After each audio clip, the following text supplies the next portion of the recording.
Hi, this is Jody from Jody's Gems Quilting, and today I'm going to share some hand embroidery stitches to help you with making my patterns. This is It's CHRISTtime, WAO 117 from Jody's Gems Quilting, and it features 8 different designs, 8 different designs, and it's a lot of fun to do. It's a great take-along project, and that is this one right here, the tree ornaments, which you can use all year round. There's the snowman, which has quite a few features on it. You can try any of these. They make great gifts. You can personalize them on the back. My newer pattern is All For Me, which this video will help you with that. It's English paper piecing, which I also created a video on how to do that. And then the embroidery stitches. So we're going to talk about that. We're going to do the lazy daisy. We're going to do the French knots. And then this stem stitch here, which is fun to do. Great take-along project. And this features many different sizes. Really big ones, like lap size I even did, which I do not recommend. But it was pretty. It's beautiful. It's hanging on my wall. So this video will help you with that. I also have a video that I created that includes, I had it all loaded up for you and it disappeared. What am I gonna do? Anyway, go to my YouTube channel and it's tools, Jody's favorite tools for hand sewing and hand quilting. And so that'll help you. A couple of the things on there, I just wanted to update you because I recorded that video over a year ago. I still love this tray, which I have. It's a dining tray. So check that video and you'll see it. I still love this. I use it all the time. As you can see, I'm working on more crosses. They make great gifts to give people. I also love this cushion, which was a seat cushion that did not work for that. But I absolutely love it for a pin cushion. And then I put it on my lap and I can do my handwork on there, which we will come back to that in a minute. The other thing was I had a decorative box full of thread and needles. And so here's the thread magic that I was talking about. And it was thread heaven. Now it's thread magic. It's a thread conditioner and you run it through there. I show you how to do that on the other video. And then the thimble pads, this is what they look like, and they are by Colonial. I'm trying to make sure you can see everything. There you go. By Colonial, they make these, and I love these. They go right here on your finger, and you're always, whether you have nails, no nails, you just need to grab it. It's really easy to stick on scissors and wherever. And then this is where I keep all my hand sewing things. And then I have one also for hand quilting, which when I had this, I had a different like bag in here in the video, but I've expanded my quilting threads and added new colors for fun. So I just wanted to show you that that's a great place to just store everything together. When it comes to embroidery, there's lots of options, but usually, like somebody gave me this bag full, you'll get most of your thread will come on a skein. It's called a skein. Has a number on it. If you're doing embroidery by a pattern, you'll follow the number because they tell you what colors that they've chosen. I use up whatever I have, and so I just plan my colors accordingly. And so I just use whatever applies to the pattern or the design, the fabric that I'm using the project for. They also come on spools, so you can use this, and they come in different thicknesses. This is a number 8, this is a number 12. This is probably it looks even thinner. So I thought this was a 10 in between, but I'm not too sure. I lost the label, so you might want to keep track of that next time and write it on the spool. That would be very helpful. So anyway, it does come in spools so that you can use that. If you're using a skein, it comes in its 6 threads. So you will literally separate your threads according to what you want, whether you want 3 strand or 2 strand. I use both for whatever project I'm working on, and I just separate and pull. So I cut about maybe 20 inches, 24 inches long. Cut that, separate it, and then I thread needles for both of them. The needles that I like to use, for some reason, I had them out here. I've recorded this video several times, and they are right here. Here's a whole pack full of John James, just different variety, and so you can pick and choose those. They have them on here, which ones to use for what. And there's embroidery on there. They have long eyes used for embroidery, and it's easier to get the thread through. I like to use the Drit 16 embroidery, which is size 8. So that's what I typically use. I also have these, I have a bag that I keep like all my supplies in for embroidery. So my needles, thread, my needles are in here, extra threads that maybe a project bag, and then my hoops. And sometimes I hoop and sometimes I don't. I'll show you how to do that in a second. And my ornaments, I try to always have a kit ready to go, or I did when I was doing these all the time. And so it includes all my patterns, designs, and I would have several. I would just bag them. You know, I'd put all the pieces in a baggie for each ornament, and it was ready to go. Here's a thimble even attached in here. So you just can peel it off of anything, wherever you're storing it, and you just re-stick it over and over and over and over and over. I also, there are lots of ways to take care of your floss. You can just leave it in the bags. There's tools like this, which of course cost money. When I started, I couldn't afford that. Then there were these little cards, like right here. Can you see that? So there were little cards on here, and you could put the number, and then you wrapped each skein so that it started, because as you lose it, you lose your numbers, you lose your little things to it. So by putting them in here, you've got it, and then you can label them. So there's lots of different ways. I find having a tote, now I'm up to 2 totes full, and they stack nicely of floss and all of that. Floss and patterns and my hoops and whatever, they all fit in there. So when I got started, I literally could not afford it. So what I did was I took index cards. I couldn't afford those little cards. So I took index cards. That was a long time ago, like 40 years ago. And I wrapped each one, and then I just slid it through. That was my start. So when I get ready and I need this color, I just pull it out, unwrap it, cut what I need, and run the rest through here. And that keeps it from unraveling and making a huge mess. And then I labeled all of mine. So all of my JP coats, they actually fit really well inside of a old Tupperware Velveeta keeper. And then they're all by numerical order. And then my DMC, and this fits into my tote. And then my DMC is right here. And so they're all, again, numerical. These are some of my favorites that I've run out of. As I work on a project, I'll just write the numbers down. But they're all in here. Oh, I just lost my thimble. That thimble's probably dead. And I have some extra needles. So that's why I use those. And I found a container to put them in so that they stay organized and I don't have them all over the place. As I get new threads, people give them to me and I just throw them in there. Just to let you know, this is my last project I just finished, and I'm really excited. I started this in 2012. It was a shop hop from New England, and I finally finished around the edges. So I really do know what I'm doing. In this video may be a little disjointed. Sorry about that. After recording so many times, I can't remember what I've said and what I didn't. These are a couple of the ornaments too, just to show you. And I think the hardest part of this is doing this blanket stitch around the edge. So just be patient with yourself, and as you go around it, it works. It really does. So if you're a quilter, here's my website, jodysjemsquilting.com. And we're going to dig right in. So when you go to use, if you have a piece of fabric, I'm just using this one to show you, you're going to take your hoop, just like this, put your fabric over it where you want to work, and you can move it around. In this case, I won't be moving it much because it's just the right size.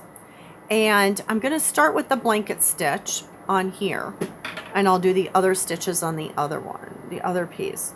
So what you're going to do, I love having scissors that are on a fob. I just ordered more scissor fobs the other day. And that's where I keep a thimble on there too. So it's always ready to go. When you do a quilter's knot, which is really helpful, I love doing this after I learned, it took me a long time.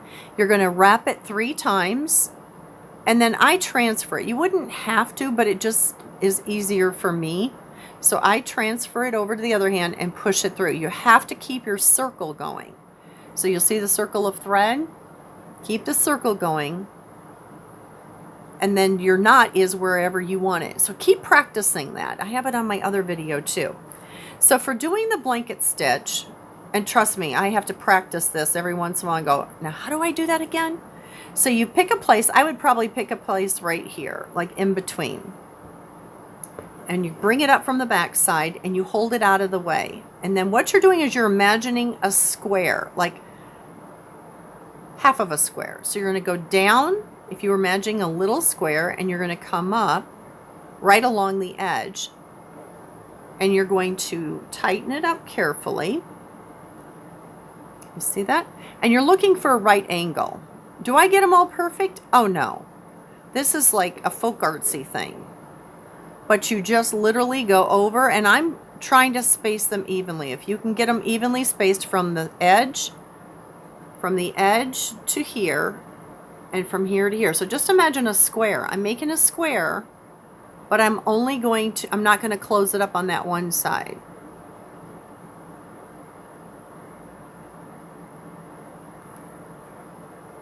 And pull it through. And you want it not super tight. If you pull it really tight, then this will come down like that. And you'll miss it. It'll be too tight. So you want it just the right tension so that it forms a nice square. And you're going to go around and around. So that's what you do on a blanket stitch. And I'm just using this as an example. So it would be a piece of applique. Like you would applique it on with fusible. You can glue it on, just hold it in place. You can pin it. Like if you're doing wool, you can pin it in place. I like to do the fusible because I travel a lot. I did before COVID and since COVID. And so when I travel, I don't want to mess around with pins and getting stabbed. I like to just fuse it in place. But as you can see, it's not hard to do this. So my goal is to look for the square. I'm just trying to make a square. Okay. So that is the blanket stitch. Isn't that cute? Kind of adds a little bit even to just a piece of fabric.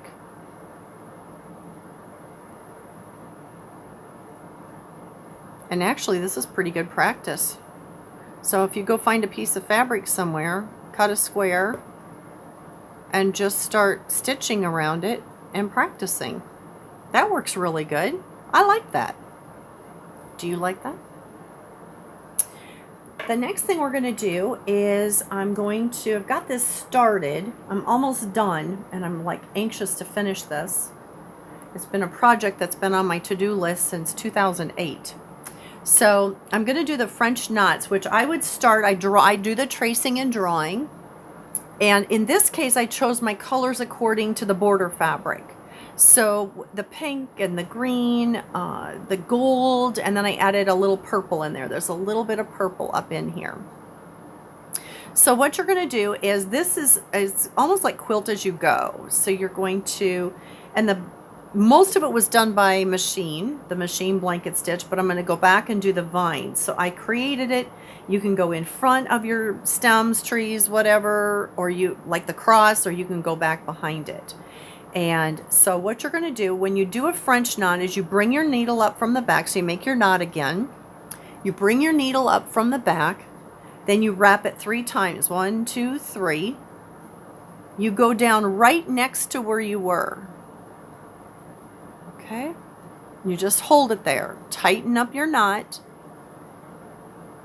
and push it through. Okay? So then I'm going to guess, I'm just going to come over here, up next to it. 1, 2, 3. And I'm using 3 strands, just in case you want to know. Sometimes I use 2, sometimes I use 3. It just makes it a little bigger or thicker. And then I'll do another one right here. I hope you can see this. I have no idea. 1, 2, 3. And I'm like just going over just a hair so it's got something to hang on to. You don't want to go down in the same hole that you came up in. Okay. And I'm going to do 1, more right here, see what it looks like. I might have to add another one. And do 1, 2, 3. I'm going to come next to it this time. Instead of going out, I'm going to come next to it. So you can kind of help place it a little bit. So anyway, that one is done. Can you see it? I hope so. When you're done, then you just turn it to the back side. And you're going to do your 3 again, wrap 3 times, and hold your knot down there. And it's right there. And then I cut it off. So this one, like I said, has batting to it. Otherwise, you wouldn't do batting behind it. Just depends if it's, this is like a quilt as you go project. So then I would just wait and I would do another knot, and I'll be moving this over to another location where I'm doing another flower. And if you lose it, not too bad. It's like I lost a round or two. So I'll go back and do it again. Sometimes I lose it because I'm in a hurry. Okay. And the next one I'm going to show you is the Lazy Daisy, which can be petals. Sometimes on this one, because it's smaller, I just did the Lazy Daisy for the petals, for like the leaves. So I just went in and did those. And it worked really good. I like it. It works fine for me. This one's a little bit bigger. The whole thing, the project is bigger. The design is a little bigger. So I went in here and I tried to do that a couple times on my other one, and they didn't look very good. So I did a Lazy Daisy big one and it looked goofy. So I went back in and I filled it in with some color. Some other threads. I can use different variegateds or a lighter green. So this one I literally did more of the stem stitch up, the stem stitch back, and then I just filled it in. So you can do the satin stitch in all of them if you want to, which would be similar to that. And the satin stitch is just going back and forth and back and forth and back and forth and back and forth to fill it in. This one I just kind of did similar to that. So the Lazy Daisy, what you do with that one, that would be this one right here, this purple one. And I did 3 little centers, the French knots in the middle. Okay. So what you're going to do is you're going to come up from the back side. You're going to loop it around, do a circle. I went down really close, or where I came up, I went in. Then I come over and I decide how long I want my petal to be. Okay. And so what I'm doing is that's holding the end of it right there. So you can kind of estimate and guess.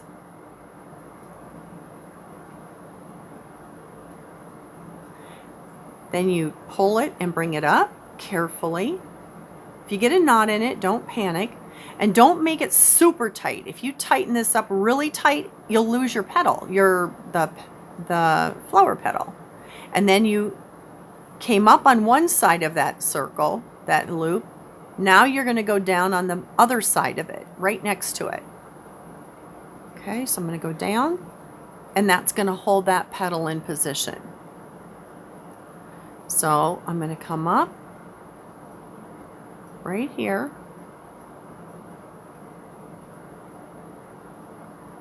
Okay. I'm going to do a circle. I'm going to go down, whoop, whoop. This is hard to do in the air. It's much easier to do on your lap. And this was much easier when I had a little daylight coming through here hours ago. Okay, so do it like this. Bring it out, just like that. And then go down on the outside edge. So you're just holding it, basically tacking that petal in place. And you angle it around as you go. Okay.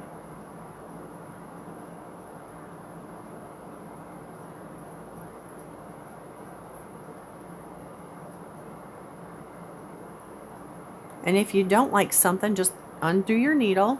Like that petal there, I'm like, I can't decide if I like it or not. If it's too big, if it's too big, or if I'm going to leave it. I think I'll leave it and I'll play with it. I might come back in here and do another one over here. I feel like it's missing something. So I'll probably tuck one right in here. If I don't like it, I can always unthread my needle and take them out.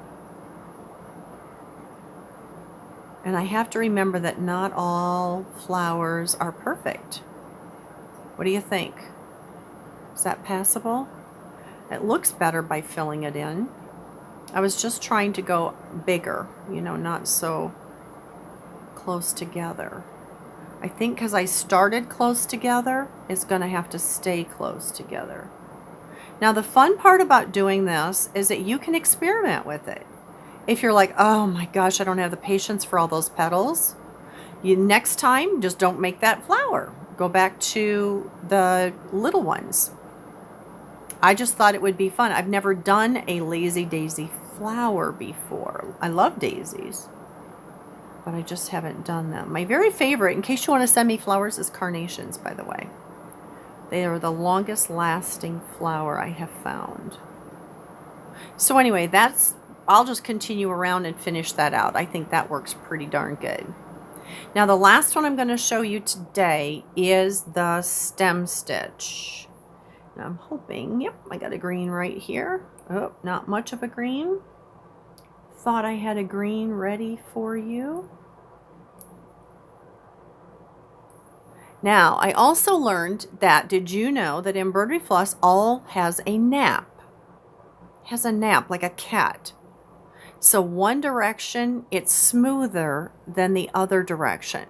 So the direction that it's smoother is the end that you want to put in to your needle.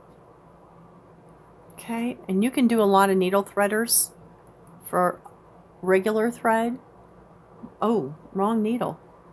That eye is way too tiny. That's a hand quilting needle. I do them all.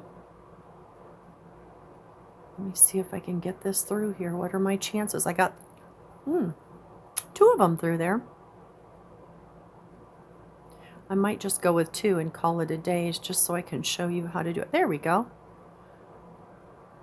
So you pull it through, and then you put your knot on the other end. So if you have problems with it knotting up on you and it's frustrating, it's because it has to be rethreaded the opposite direction. So that just means you pull this end, put your knot on this end, and cut that one off. Okay, so let me show you really quick how to do a stem stitch.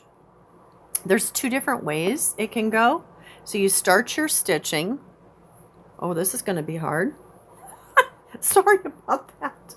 I'm like, is my yellow threaded? Of course not.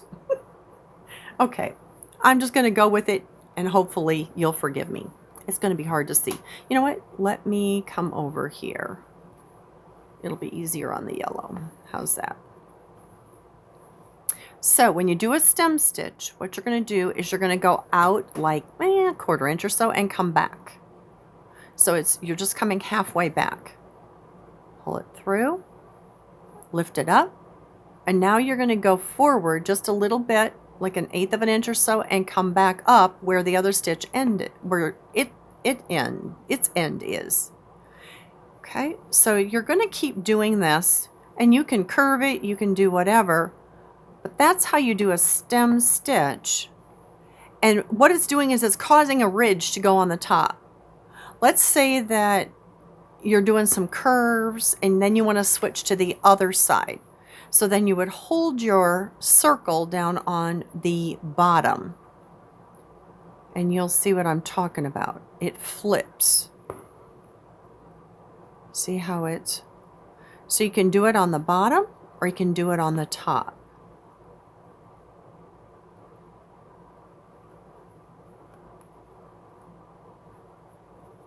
Just like that. Okay, so you'll see if you mess it back and forth, you'll see where it fluctuates. There you go. Now, is this the only way to do these things? There's probably a million videos out there. This is just the way I do it, and I just need to make it available for all of my customers. I'm going to switch back to the top side. You may find that you do better on one side than the other. like going one direction where they're always on the top instead of on the bottom. Okay. Now, if you wanted to do a running stitch, like, some of those I just did running stitches through there. So that's just basically going like that and just doing a running stitch through. And that's easy. It's almost like hand quilting, except that it's bigger, the big stitch. Okay. The other one that I have done, and we do quite often, is I got to get it going right direction. It's the opposite of this. So like if you wanted it not quite so thick or a little bit just like, I think it's called the back stitch instead of the stem stitch. It's upside down. So underneath is where I'm going to go. The big part will be, the thickness will be on the bottom side. So this is literally doing the same thing, but in reverse.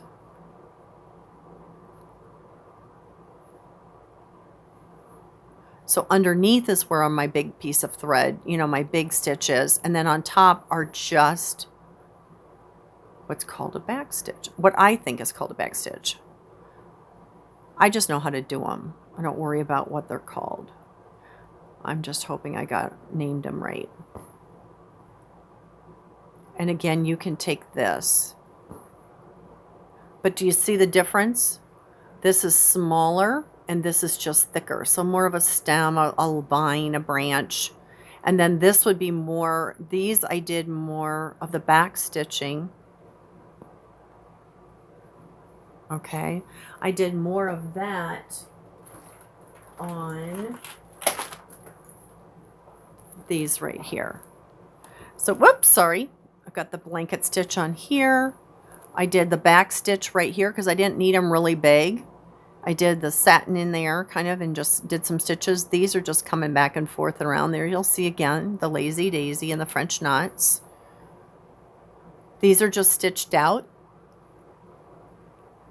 These are all the blanket stitch around here. That anchors it together and holds it together. Here you'll just see a running stitch around here in gold because I just wanted to kind of bring that out.